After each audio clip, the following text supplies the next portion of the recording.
I've gotten the pleasure of working with to help them really raise their voices and their soul so that they can be truly representing who they are in this world without barriers, without prejudices, either internal or external, although we all live in this world.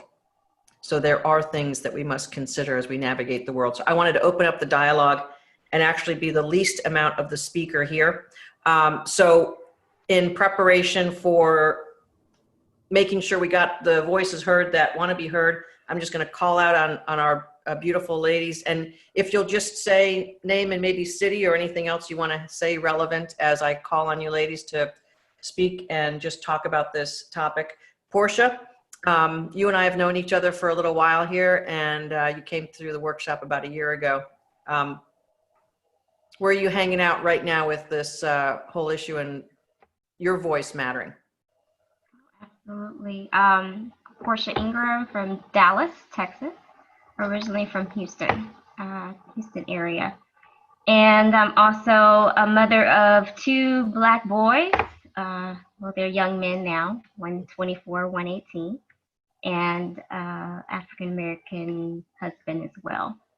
So the topics and the subject of what's going on today is near and dear to my heart and my soul.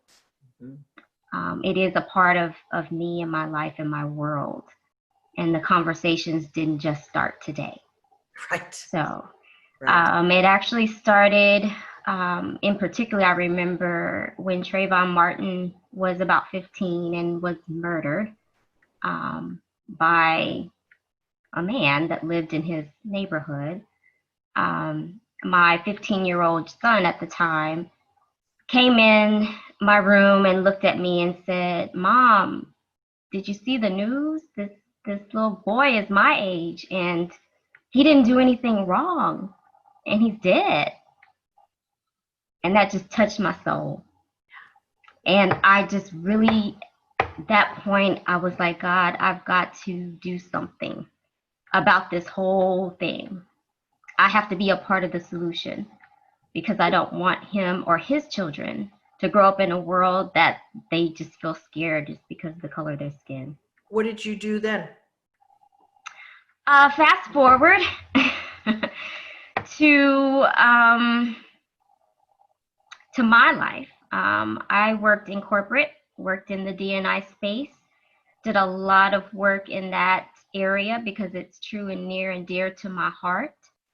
I thought that was a place that I could really truly make an impact in the world that I was in.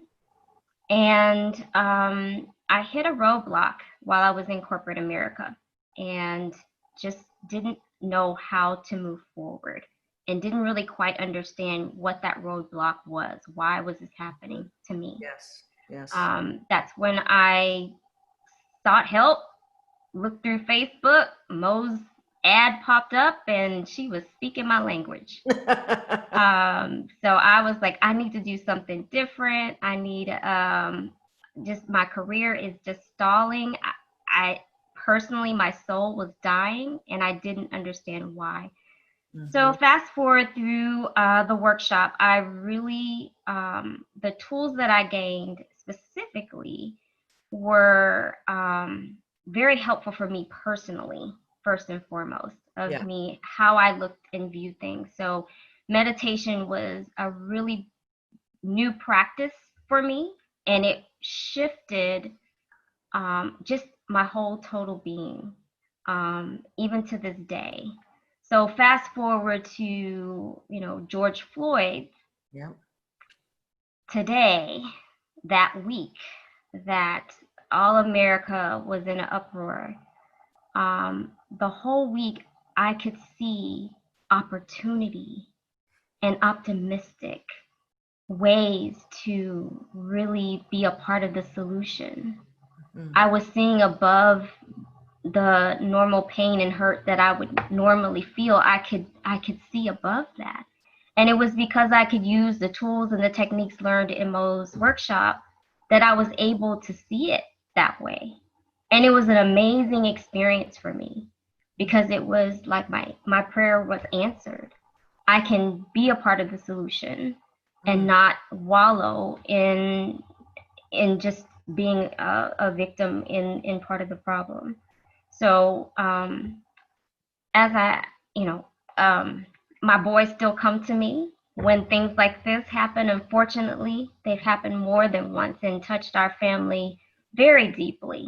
But I can say that I know how to handle it in a way that is productive and where I can help others understand and get through and grow through their emotions in the places where they are as well. Mm. Yeah. Your ability to see solutions in the midst of a crisis is a pretty profound human attribute, actually. Human beings who are in crisis, who are watching things that are threatening to them and their family, and to be able to have that level of viewpoint is like, it's just fantastic. I mean, what a great perspective. And how did that impact your discussion with your sons while they were handling their fear and grief? Right. So my oldest son, who doesn't live here, he lives on his own now. He texted me and said, "Mom, me and my girlfriend are going to hand out water to the protesters." The old Portia mom, protective mom, would have been like, "Oh my goodness, don't go," right? But I peacefully said, "Okay, make sure you wear your mask, be safe, and I'm proud of you." Mm-hmm. Mm-hmm. Not to have to sit in fear. Mm-hmm. It is a choice. It is. Yeah. Beautiful. Thank you for sharing that. Samika, you have two young boys, and on reflection, you've perhaps made some decisions because of your color. Want to share a little bit about that? Yes, it's one of those things where I certainly wish I'd had some of the tools of the workshop at the time that Tamir Rice was killed. I do feel like that was a really traumatic time for me, and unfortunately, I made it a little more traumatic for my sons as well, because you find yourself needing to find those coping skills to get through it. Okay, I'm balancing all the things that I'm balancing in my corporate world, and then this reality just sort of collides. It was traumatic for me because, as the conversation is shifting to Black Lives Matter, I'm also walking around the hall and being confronted with coworkers who are saying, well, Blue Lives Matter. And so you're already in the minority. I'm the minority as the female, minority as the Black person. I'm the only Black person in leadership, or one of two in leadership. And I'm sitting around tables where the conversation is just not going in the right direction. Yeah. And so my ability to cope was challenged, to say the very least. Yeah. And when the Tamir Rice incident happened, it forced me to have conversations with my children who were just really too young to understand. And it's difficult to have conversations where you're forcing them to accept logic that's not logical. This is not linear.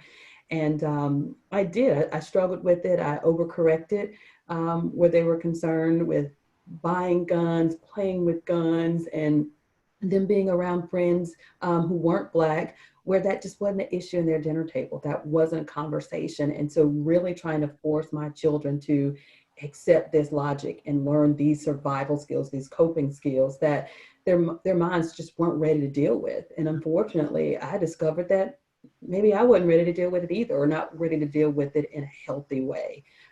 We got through it, obviously. And thankfully, we have not had that kind of an incident to come up again, but it's scary. It's scary as a mom. It's scary, as a Black person in general. It's scary across the board to think that an innocent act, playing with a gun outside, a toy gun, a gun that's clearly harmless, could result in you losing your life. And then what kind of new coping skills, new survival skills are we constantly having to come up with in order to, to ensure, preservation of life?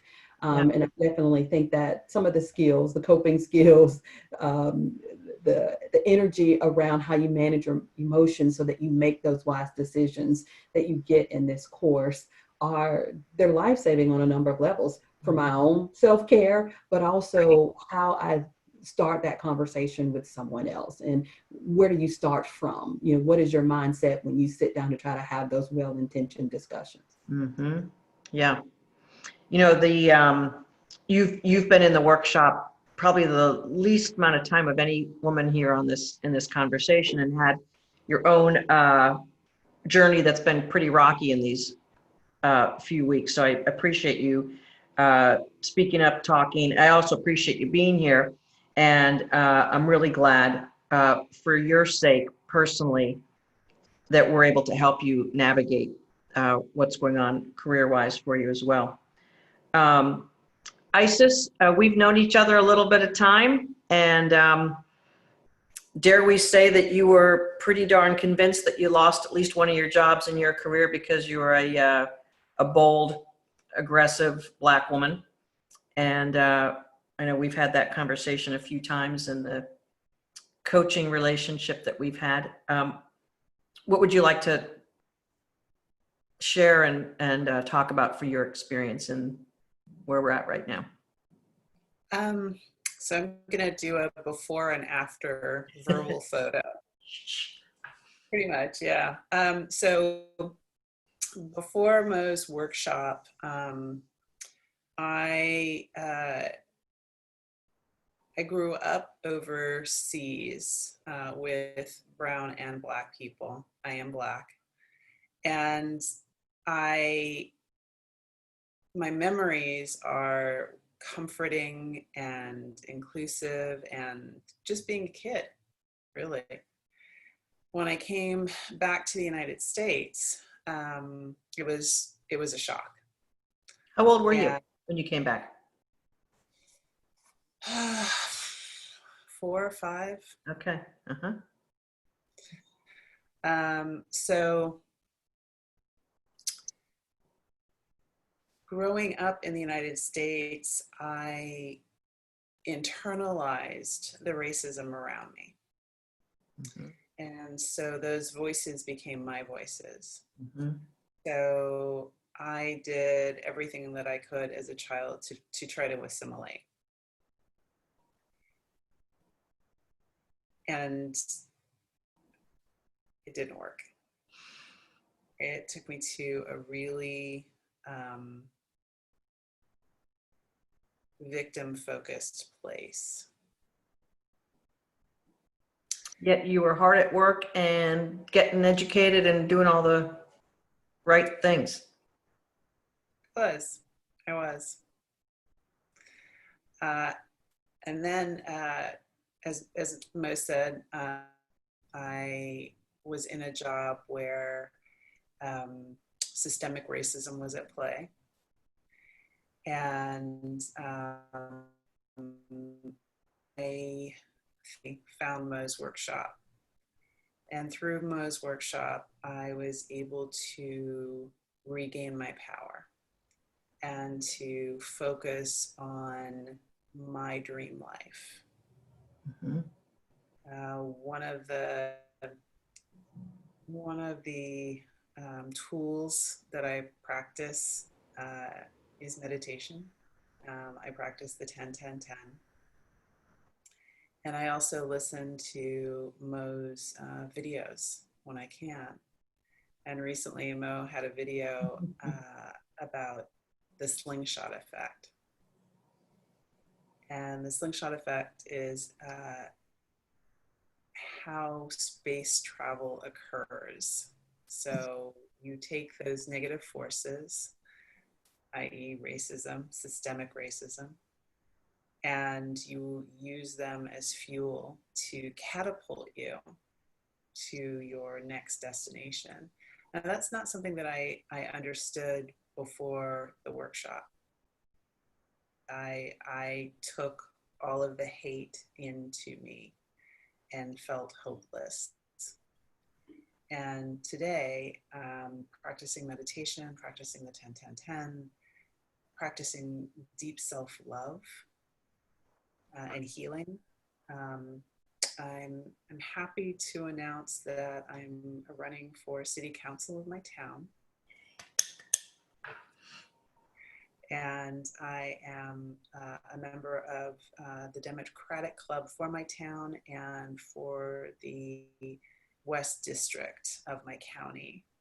And the Democratic Club for the West District of my county, I was able at our last meeting to successfully motion that we contribute half of our savings to Black Lives Matter.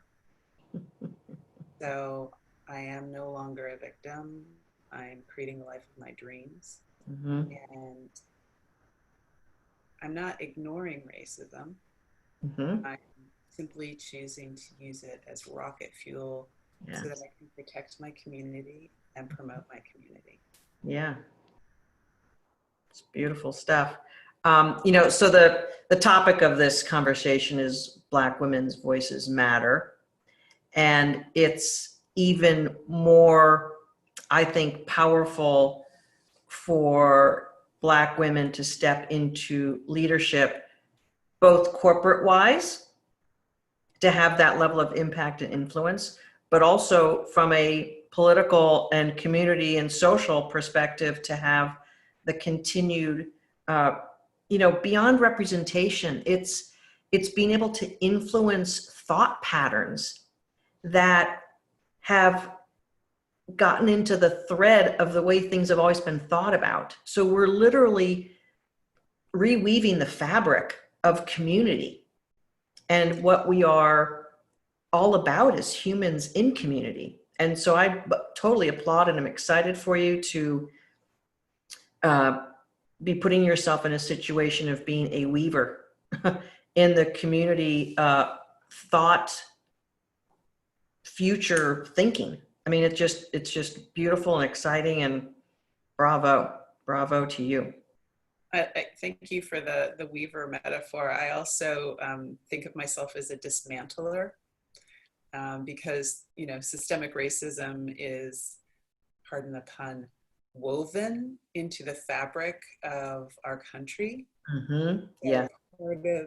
Part of my job is to unwind or dismantle the structures that support systemic racism.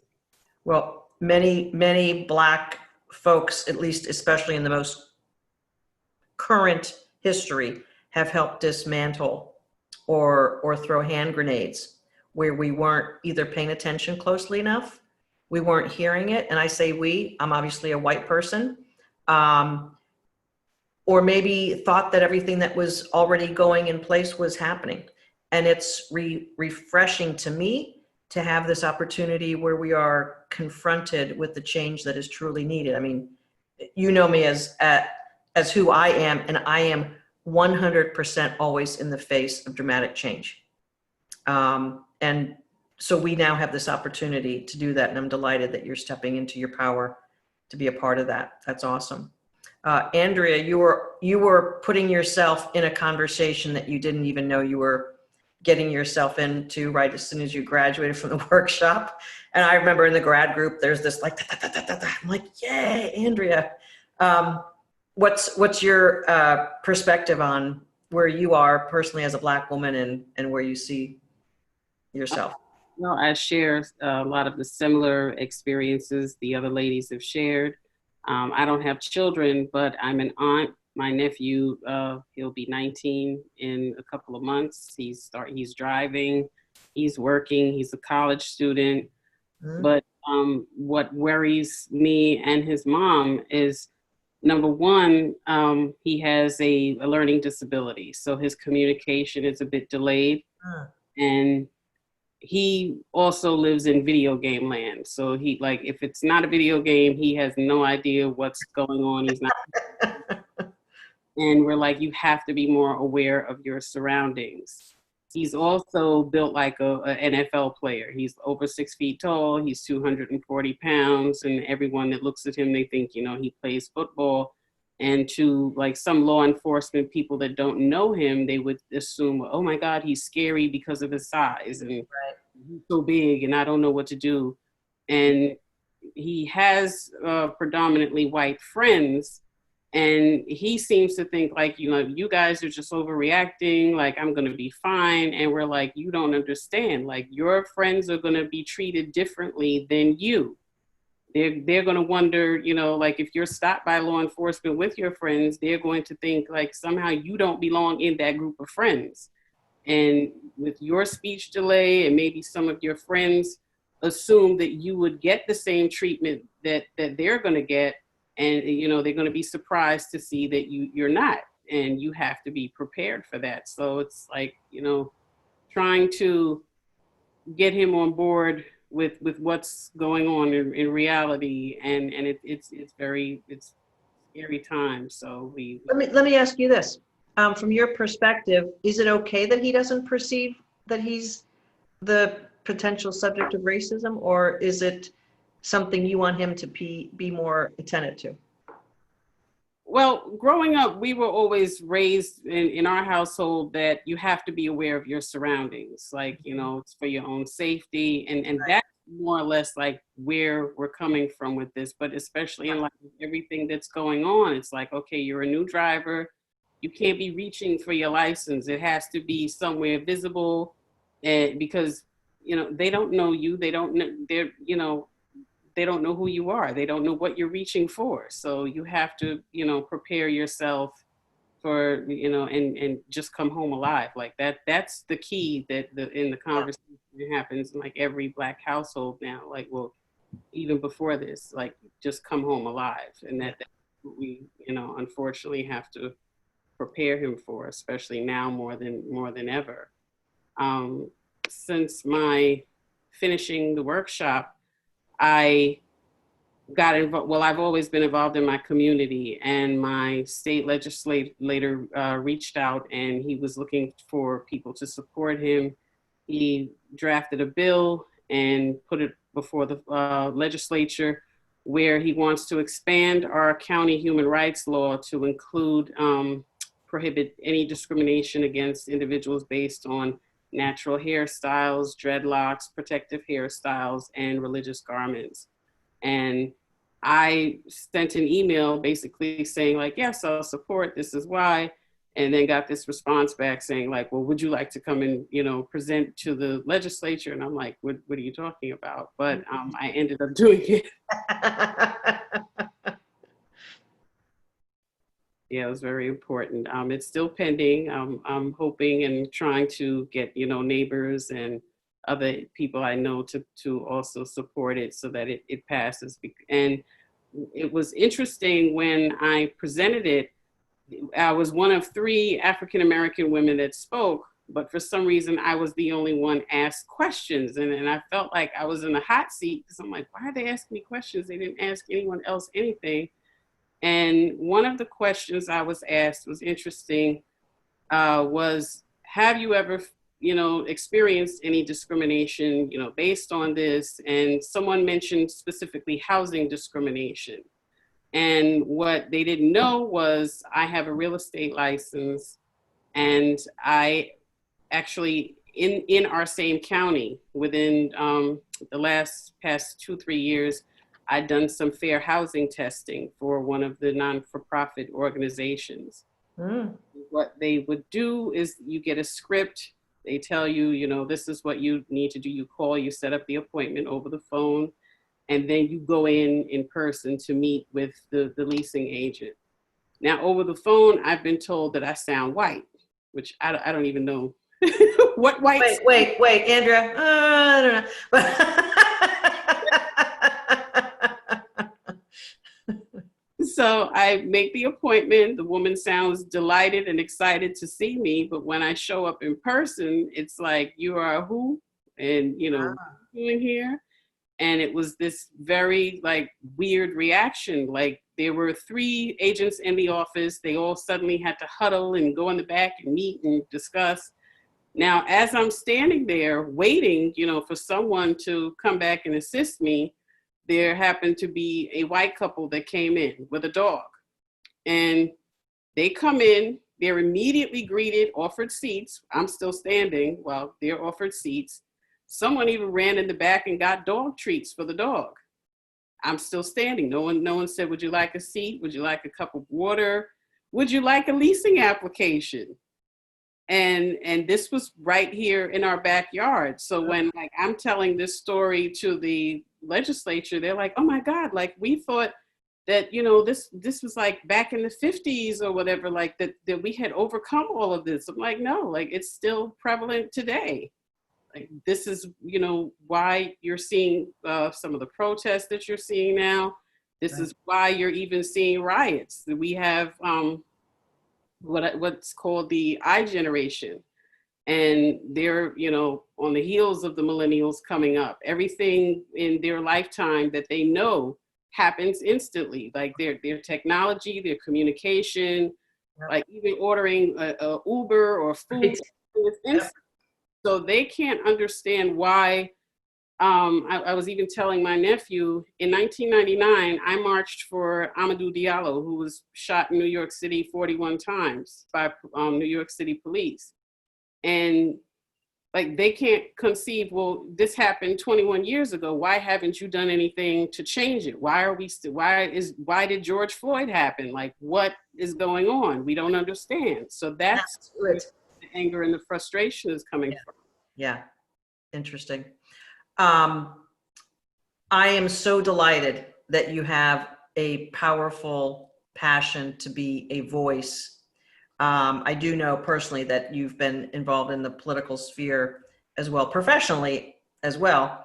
And I'm just super happy that you just found yourself having to step into even being a greater advocate just when you were fully prepared, I believe, to do it in a way that really speaks to your soul and all that you bring to the table.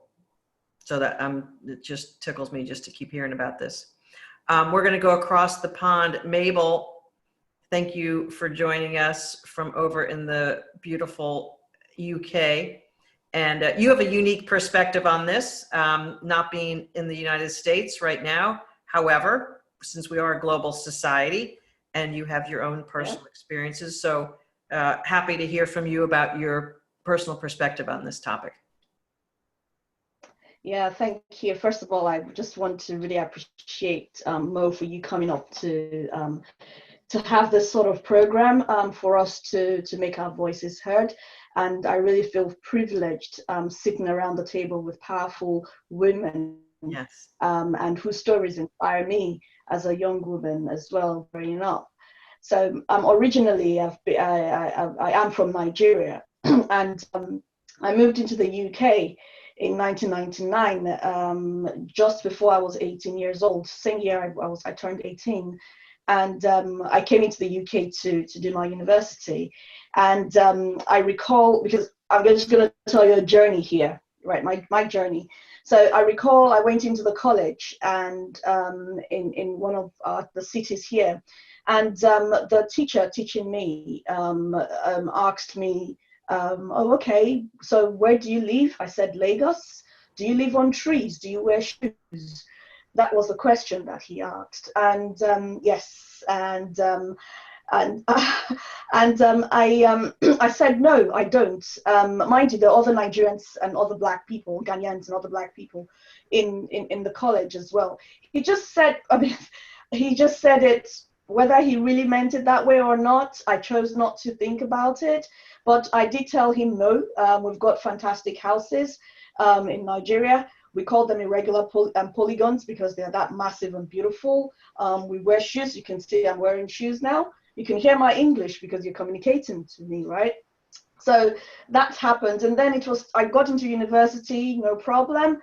And then it was time for me to look for a job. Now, my maiden name is a triple-barreled name. So my mom's surname and my dad's name. So my dad's surname is Daniel. right? And I've got Mabel Dupe, or Dupe Mabel. So my second name, my Christian name is Mabel, and that's my grandmother's name. So I would put on my CV my full name, because that's what it is. I had my email address, the full thing, and I was applying and applying and applying, and I wasn't getting anywhere. So I thought about it, and I thought, okay, let's try something. Let's take out all the names that sound African, or that would sound different from a white person. So I used Mabel and I used Daniel. I changed my email address just to be Mabel M. Daniel. So I did that, and I was getting the phone calls, right? Which was interesting. So I knew that was the case. And I even then encouraged some of my colleagues or my friends, even my brother, to do the same thing. Use your name, Lawrence Daniel. It will get you right. Yeah, he was getting the phone calls, and it was working. And and then when just like what Andrea said, for some reason, when I spoke to people on the phone, they thought I was from different places. Because the nature of my job, procurement, I negotiate a lot. I negotiate contracts and deals and what have you. So I talk a lot. So different accents. Oh, are you from New York? Are you from Australia? Are you from the north of UK? Scottish? Are you this? Are you that? And I said, no, I am Black African, I'm Nigerian, thank you. And then, but when I spoke interviews, and then I would go for a face-to-face interview, because I'm good at what I do. So definitely you have to call me to see what Mabel is made up of. So I would get there, and there was always a shock in front of the interviewer. And I would look, say, who are you looking at? It's me, I'm here. So I got through that hurdle, which was fine. And I would liken it to a pyramid. It's like a hierarchy. When you're down there, it's okay. But when you start moving up, you know, you're walking up the hill, it's more difficult. You have to do certain things. And it got to a stage where, yes, you know what you're doing, but there was something else. I mean, I'm very ambitious, and I'm a human being, irrespective of the color of my skin, or whether I'm a woman or a man. I'm a human being. We're all surviving, and we all want to be something and make impact in our lives, right? So it got to a point where I was trying to break through a ceiling. I didn't know what it was. I came across Mo Faul, and I signed up. I had the clarity call, and I was like, Mabel, you're very ambitious. You need you here. It was an amazing investment I did in my life, and I got to then understand how to communicate, how to move. And so it's been okay. I chose to have a mindset that I would not see anything called racism. Maybe you could call it naive in some instances, because things do happen, and I just chose not to see it. This happening now right in front of us, it has taken years of voices being shouted when we're talking and not being listened to. And it's happened, and for the first time, it really, don't get me wrong, it's hit me, the other stories that I've been hearing, but I think this was the climax for everything, because it has to, I mean, when the kettle is boiling, it keeps boiling eventually to spill over. And I think that's what has happened. And in a way, I stand for what is happening in terms of voices being spoken. People need to hear and understand, to the point where I'm deliberately sharing certain videos on my Facebook, so that my white friends, my white colleagues can see what I am seeing, what I'm feeling. And I'm getting support. I'm getting, the voices are being heard. Some people are hearing it, and some are not. I mean, I stand corrected, because what I want to say now is, this is from a deep thought of place, where I would have thought that the African Union, right, would rise and speak against what is happening to the Black race in the world. Because yes, it's prominent in, based on what we hear, it's prominent in America, but it is happening even in Africa itself, against themselves, right? You have tribalism, you have religious, it's ridiculous Yeah, Yes. it's happening in the Far East. It's happening everywhere. We need to work as a unit. The African Union needs to sit up and they need to talk against this ridiculous thing that is happening. We need to educate people. And if I may, please, I watched a video. My husband sent it to me just before this session started, and it was a video of it's a white family. So the man was talking to his son, and he called his son and said, "This is a picture." The picture was of children playing, right? Different pictures, but they were black and white, right? Playing. And they said, "What do you see?" He said, "I see children playing." "What do you see?" Then he said, "What else do you see? What is different about the picture?" He said, "Oh, the grass is tall." He didn't see it, which means that his parents are educating him in the right way. Yes. So that is what we need to do. My children's school, they're now educating them that, look, we are all one. There's no black, there's no white. Different shells of egg, when you break it, is the same yolk of color that you see inside it. We are all the same. So I just thought I should say that. And Yeah. Thank you so much, Mo, and thank Yeah. you, ladies. Thank you. Absolutely, absolutely. And I remember distinctly helping you navigate internal conversations for promotion and moving yourself forward. And it's always a pleasure to have those conversations. Thank you. Debbie Grant, you and I have known each other a couple of years now, and we've had the pleasure of being together in person. Most of my work is virtual, but because we have met at my retreats and had the opportunity to have some deeper conversations, I feel like I really know you and your experience, and some of the deepest racial conversations I've had as a person, much less as a professional coach helping women navigate their professional lives, have been with you. And so a lot of my intimate understanding is through your personal experience, not to take away the other women who have shared their stories, but you and I have known each other a lot through these past couple of years. What's your perspective on where you've been able to come from, what you see now? Welcome, ladies, to Motivational Monday. It was not too long ago where you were just a commenter, and now here you are. Thank you, Mo, for allowing us to hear our voices. Thank you for being open during my coaching. It's a 12-week program, and you're exposed to tools and a different mindset. And so you've been very open.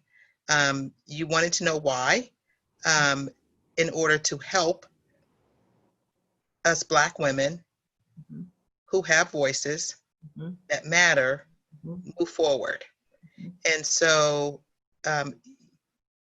you've shared tools. One of my favorite tools is called the Emotional Guidance Scale. Yeah. And I work in a profession where I service all different types of people. They have all different types of emotions, and having to navigate the clients through their emotional struggles, as well as navigate my family and my career through those struggles as well. I have faced discrimination. I have faced rejection, primarily because of the color of my skin and not for the content of my character. So I have two African-American boys. I have an African-American daughter, and I have an African husband.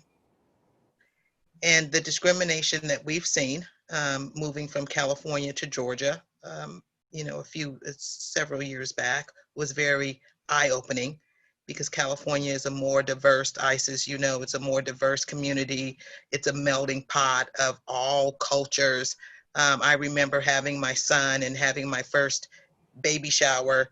The baby shower was United Nations.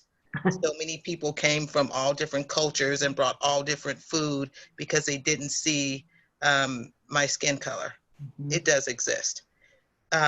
So I've had to have a talk with my sons My youngest is 16 and the oldest is 26, and they're afraid.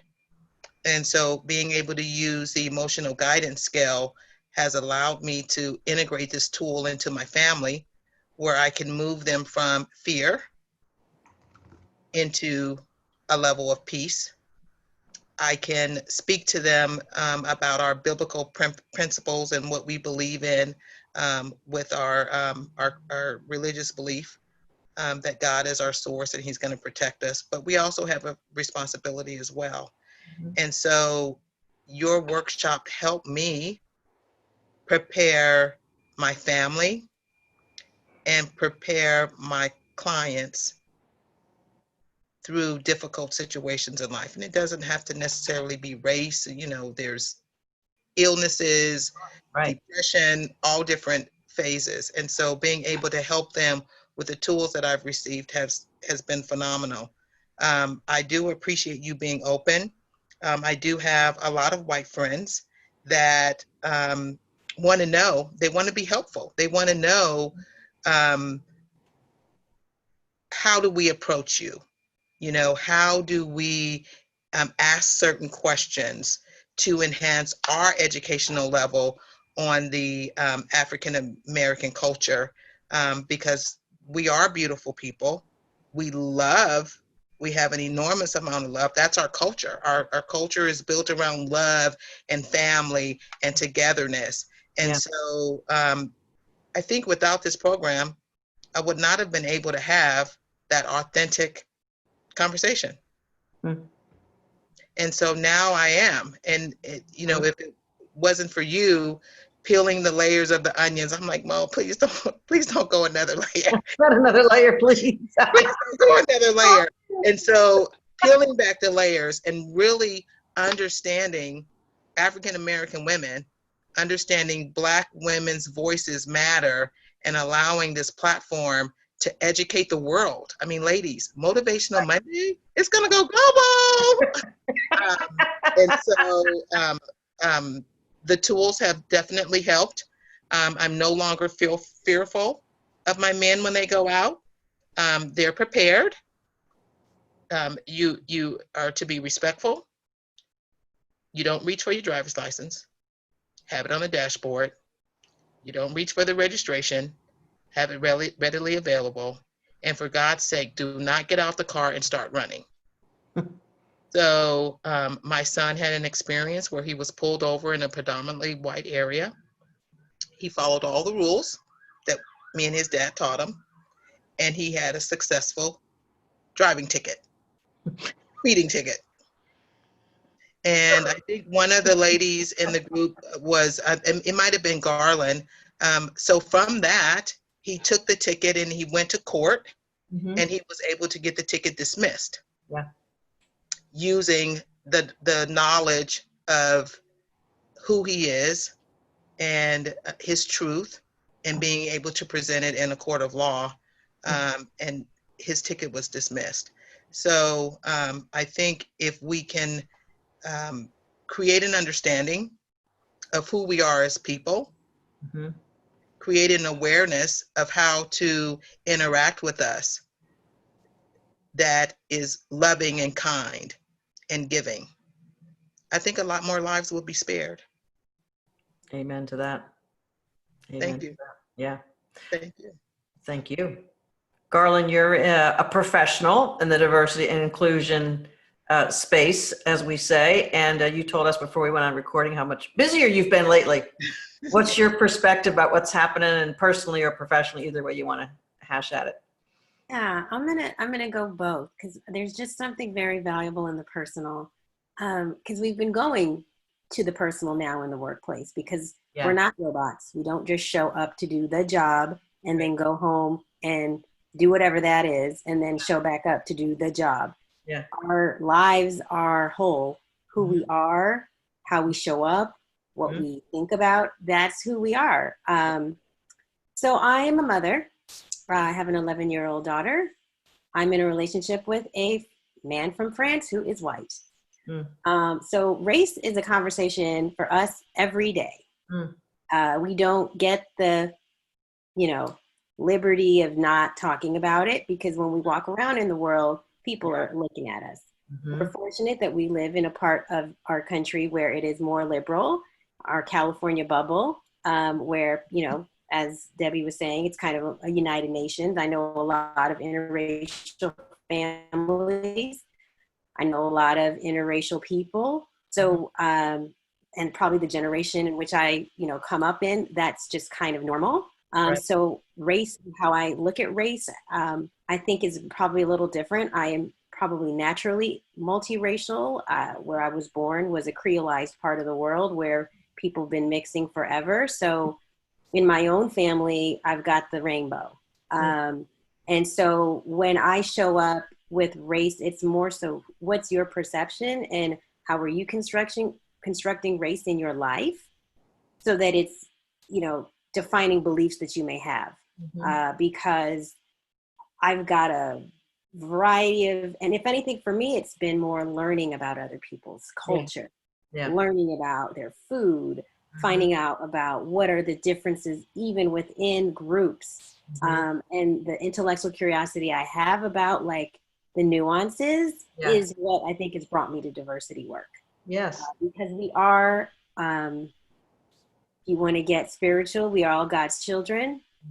You want to get, spiritual, we're all a reflection of the divine. Absolutely. And so if you understand that, like in a soul way, which is, I think, what brought me to your course, Mo, like we're souls living these lives. Absolutely. We are in these bodies, walking around, having these experiences for whatever that is. Whether we ask for it, whether we don't remember that we asked for it, right.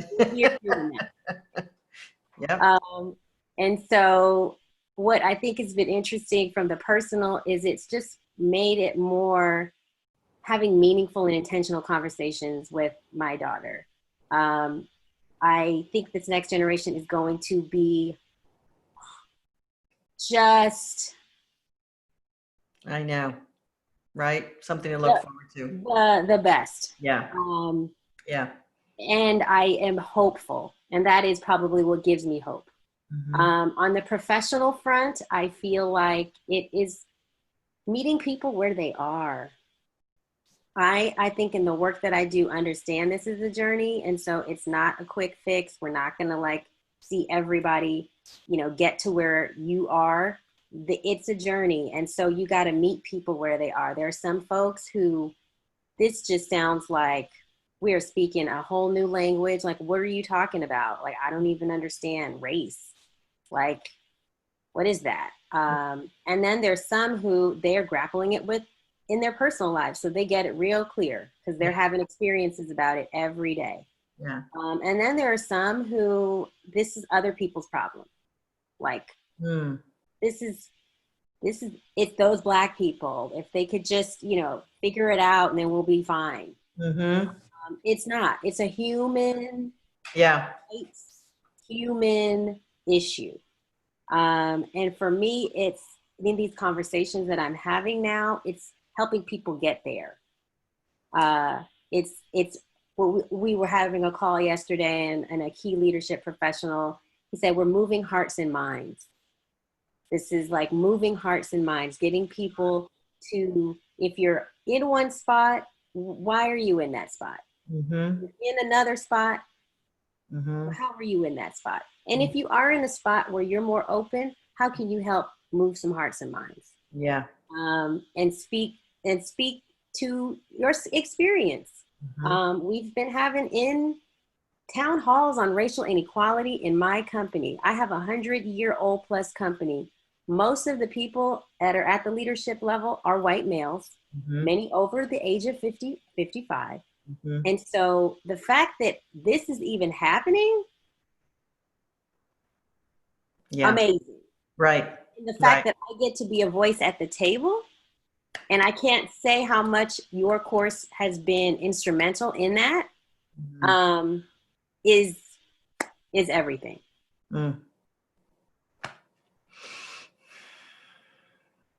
Thank you. And I am delighted that I've gotten to meet you personally also this past January. Isis and you and some other lovely ladies at the same time and out in LA. It was a real delight. By the way, Erin texted me today. She's doing so good in her workshop. I'm so excited about her. Ladies, Karen, do you want to say something before we wrap up? I just am so touched by hearing all of you lovely, beautiful women on this planet stepping into your power at a greater level. And Karen is out in the New York area, so you're been in a hotbed for a while. Been in a hotbed of COVID, but in New York City. And it's just so interesting how these two profound things are merging together at this time. You know, and I want to first say thank you, because this is such a wonderful opportunity for us, Black women voices matter, that we have this opportunity and this forum to share our hearts. I like how you said that, Garland. You know, it's really impactful to me to look and see all of us here together. I see our faces, and so I just want to say thank you, Mo, for just bringing us together in this way. And if one thing that I would love to see comes out of this, number one, is that it would continue the conversation, because it starts with the conversation. Yeah. It starts with us being open to talk with one another just like this, and not just amongst ourselves, with our other sisters that are a part of this group. Yes. Because as Mabel was sharing, you know, we are intelligent, we are powerful, we are beautiful, we have the same concerns that come to the table. You know, we want to advance, we want to be seen for the power that's within us. Yes. And you know, I'm not one who always talks, but you know, I do see the responsibility as a Black woman who has the voice to come forward and to speak, and not and to not be afraid to show that I have power. You know, and I've shared this so many times that I have been someone who, I know that I'm a powerful woman, so I have a tendency to contain that power. Yeah. And it comes out in silence, and not intentionally, but sometimes I feel like I'm too much, you know, and I think that comes out of this environment that we're currently in.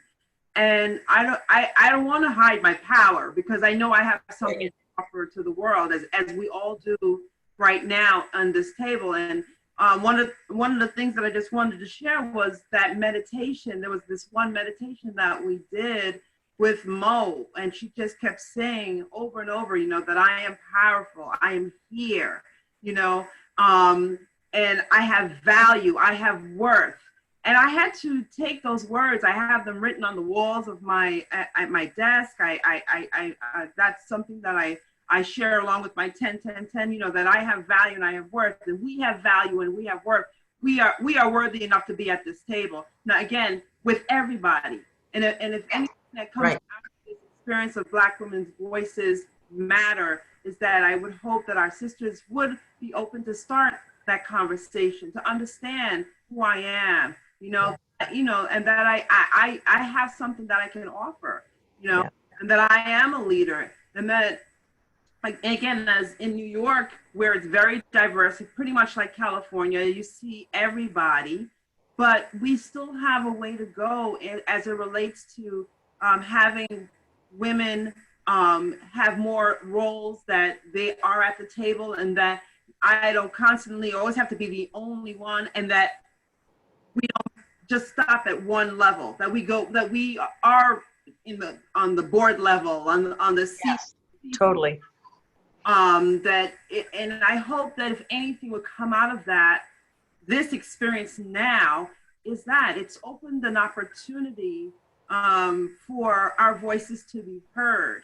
You know, that poor man, Mr. Floyd, his voice was muffled. It was killed, but it's being brought to life now in all of us.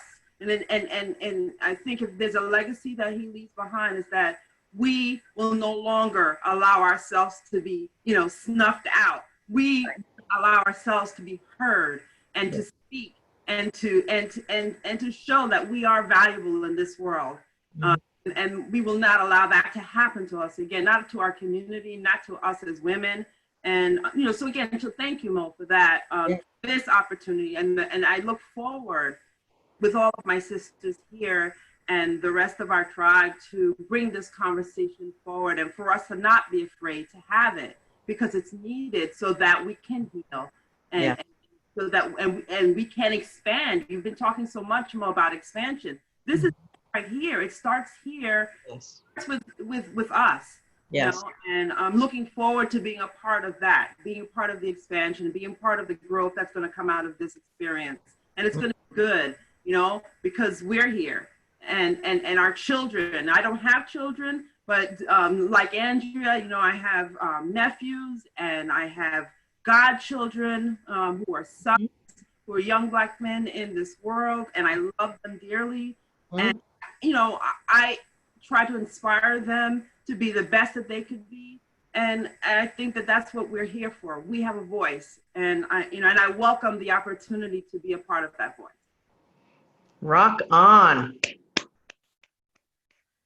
You know, one of the things that, as you ladies all know, I am very, very passionate about helping women exert their power at a greater level.